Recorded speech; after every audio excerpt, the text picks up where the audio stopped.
more questions. I don't know if you saw the heavyweight fight with Joshua. He got a big knockout over Martin. Reaction to that, Tom? I mean, he seems to be making a lot of noise over there in the UK. Well, Anthony Joshua is a real deal. Wladimir had him in camp one time for sparring, and he said he's solid. Yeah, definitely solid. And look, he won the gold medal. He's undefeated.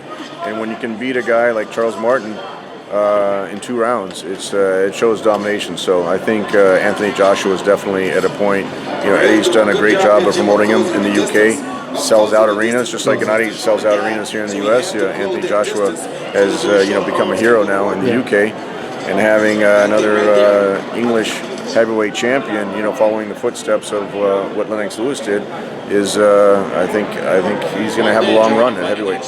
The last question: Wladimir, Klitschko, Tyson Fury is the rematch good to go? And how much do you think Wladimir has left to go on in the sport and compete at the heavyweight division, even if he wins or loses? If you look at Wladimir and his body, it's just he's such a finely tuned machine. It's just chiseled.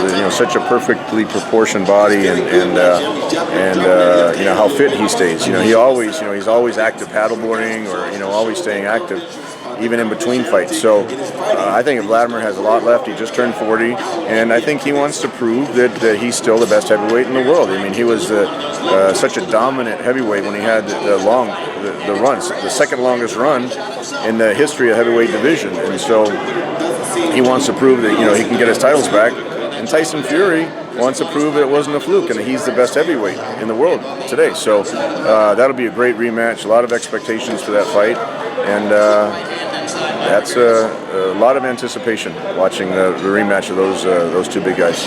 Well, always appreciate you, Tom. Good luck, and I guess I'll see you this Tuesday if you're up at Triple G. Yeah, Big Bear. Thanks, Luis. Thank you, Tom. Okay.